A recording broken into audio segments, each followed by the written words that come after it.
Hey, what is up guys? Welcome back to another video. And in this video we are going to be continuing on with our C# tutorial series. And in this particular video we are going to be taking a look at how we can use a for each to loop through a rectangular array. Now, here's the thing. Here's the thing, right? A for each cannot natively loop through a rectangular array. So, if you wanted to loop through all the elements that are contained within a rectangular array with a for each, you would have to convert it to a normal array first. And as far as I can tell, as far as Microsoft has done with .NET, in the arrays class, there is no method to do that. So you would have to do that yourself. And that's what we'll be doing in this video. We'll be writing a method to convert a rectangular array of integers,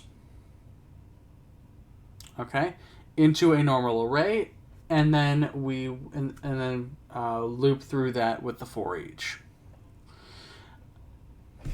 So you can see here, I have a rectangular array with numbers 1 to 100. This is alternative syntax for building a multi-dimensional array that is a lot more readable. It is a lot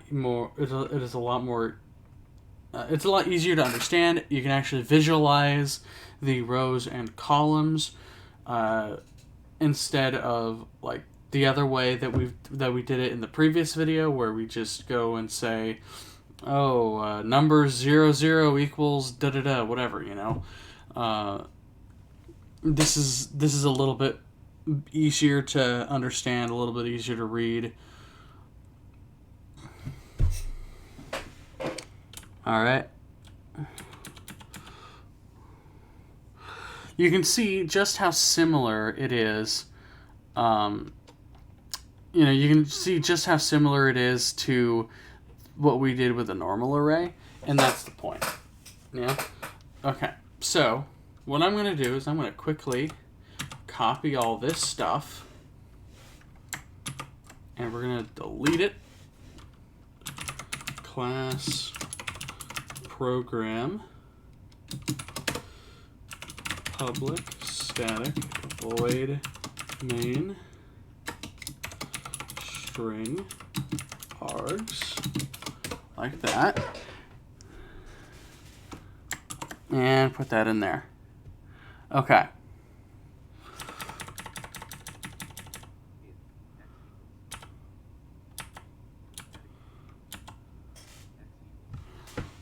Alright, so I'm gonna go ahead .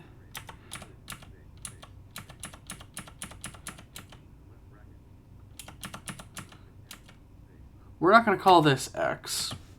We're going to call this numbers. And so we have our numbers array.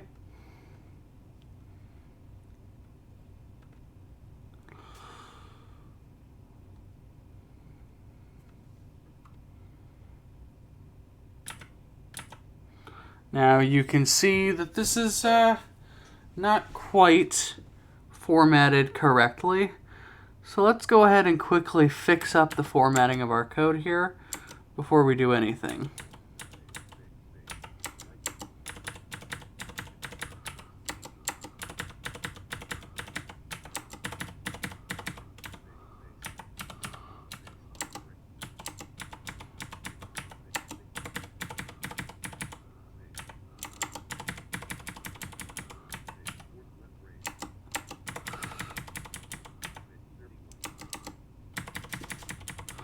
Okay.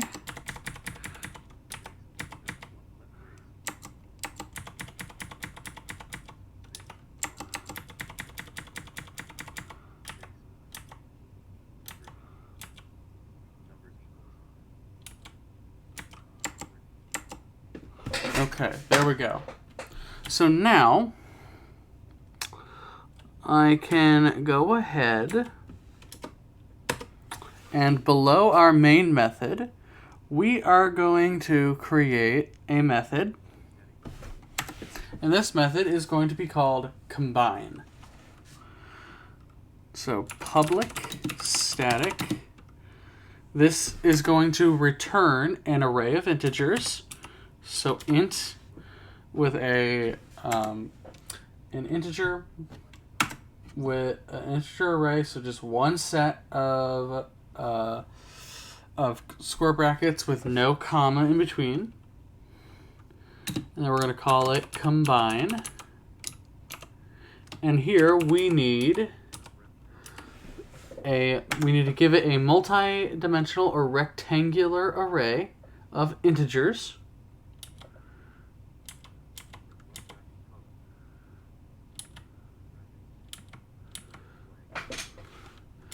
And this is going to be called array. Do your opening and closing parenthesis. All right. So now we are going to say int size equals. We'll set this to 0 for now. But we're going to say int rows equals array dot get length 0, int columns equals array dot get length 1, like that. And then the size for the array that we're going to return is going to be rows plus columns.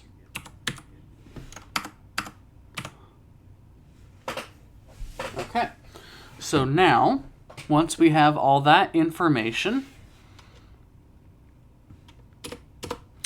we can say int,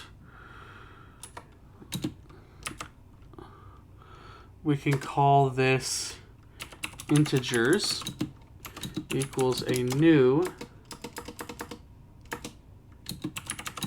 int array, like that. Okay, Visual Studio, can you not do that? That'd be great. Okay. Sometimes Visual Studio is a bit overzealous, and it likes to automatically put stuff in there that you might not want to put in there. So, huzzah for that, I guess. All right. So now we have our integer array that we're going to populate. And we're going to say this is going to be size. So we put size in between those two brackets, in between the square brackets there. Now, we can go ahead and let's see.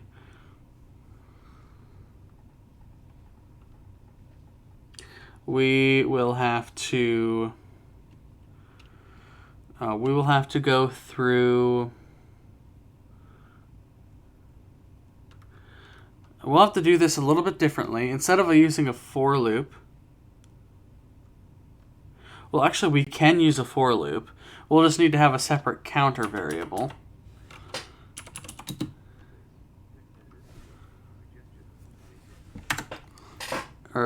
So int index equals 0.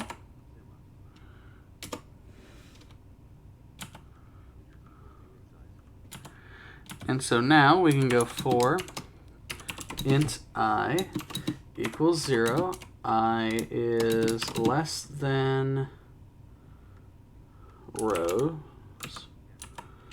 I plus plus. For int j equals 0, j is less than columns, j plus plus, like that. Okay.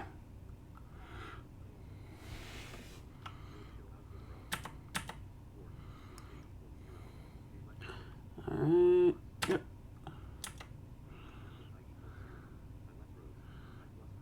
Okay. And so now we can go ahead and say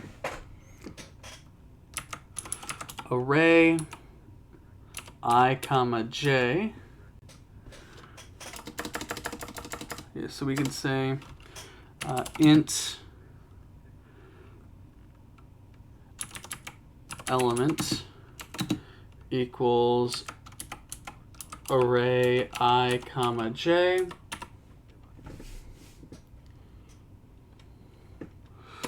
And then we can say integers index equals element. And then index plus plus. Just like that.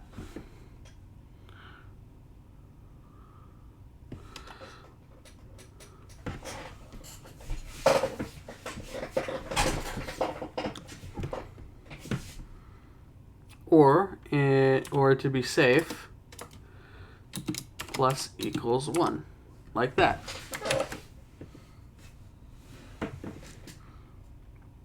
So what we're doing here is we are, first off,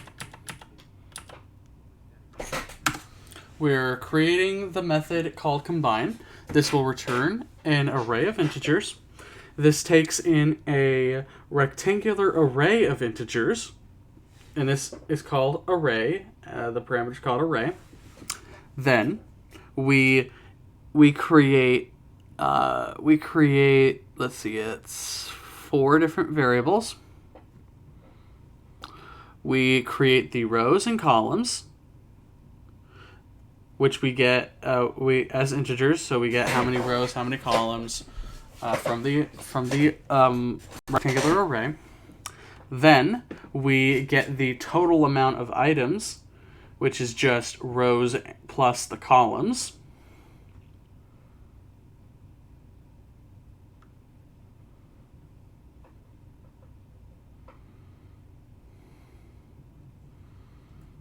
Or actually, no, it's not.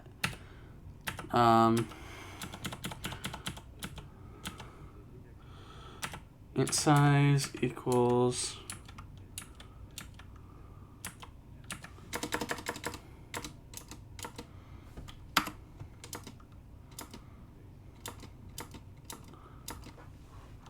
rows times columns.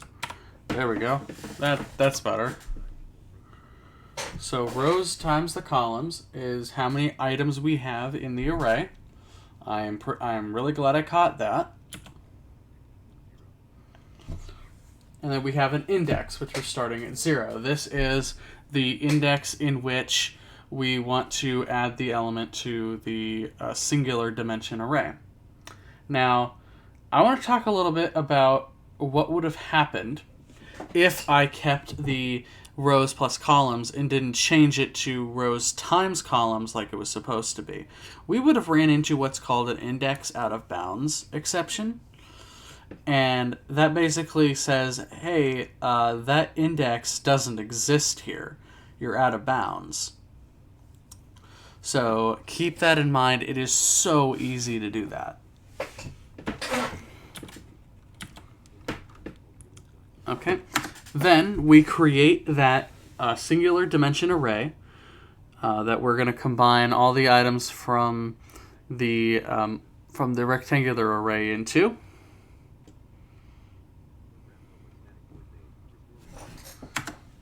Now if I can find my cursor, there we go. Now after that, we are then going through and we're looping through the rectangular array, both rows and columns.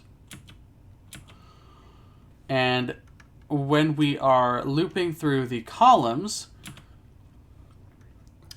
we are creating an integer called element, and that element is the current element that's being the current element for the loop.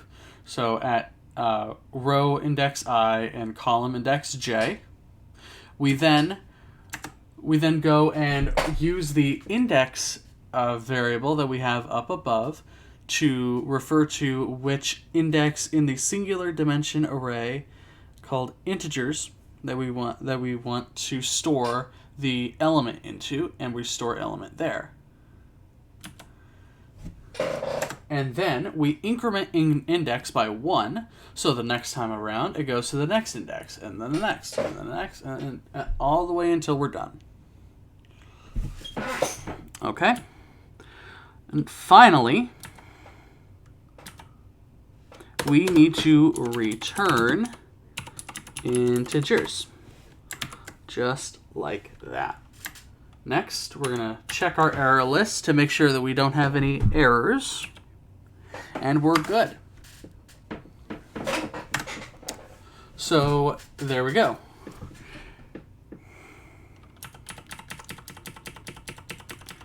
If we go back to our main method now,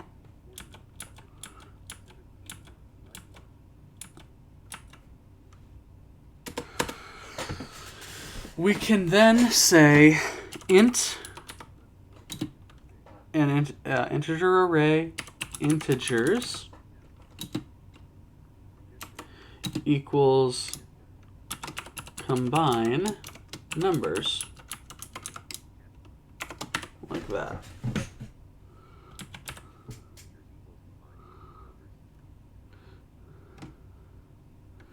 And so, again, let's check the error list, make sure we're good on that. We're still good. Okay. Now, we can go ahead and say console.writeLine.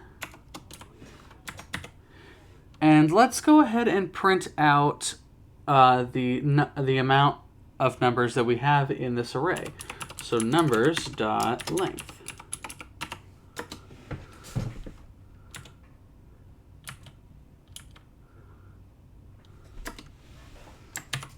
And we can go ahead and run our code.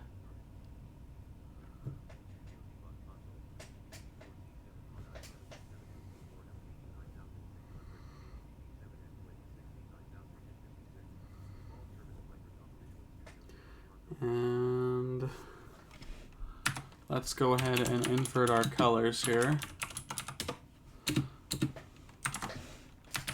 And we're going to zoom in on this.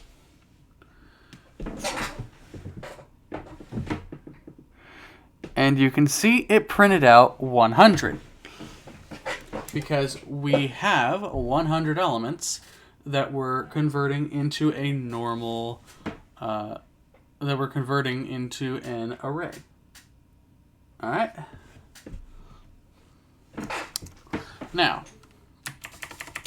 that's all dandy. That's all fine and dandy.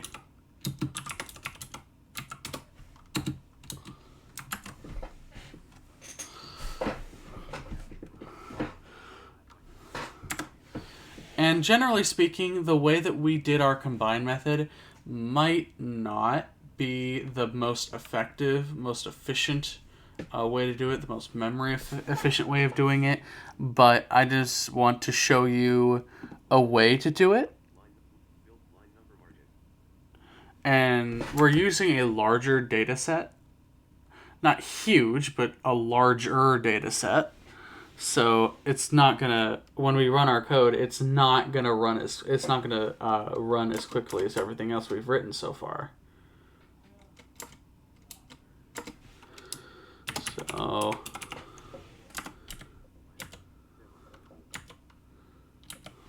okay. The next thing we're gonna do is we're gonna loop through that array that we just created. And that we just returned from the combine method we wrote. So for each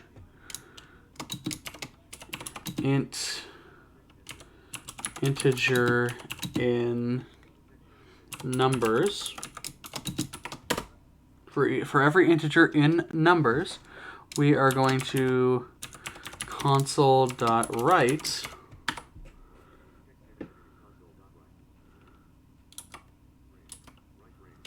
comma space, and then have a 0 in there, and have integer, like that. Okay. Okay, so now we can go ahead and run our code. In fact, I'm going to go into the command line and run it, so it'll actually read it to me.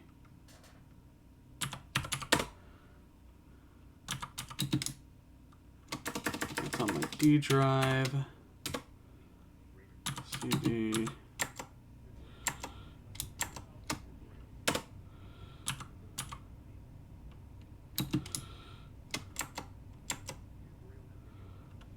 Okay. dot net run.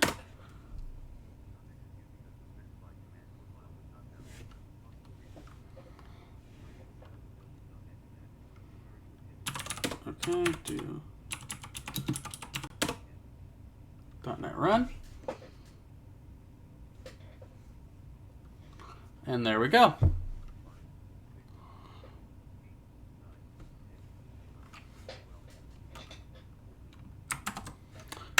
And if we also run it in Visual Studio,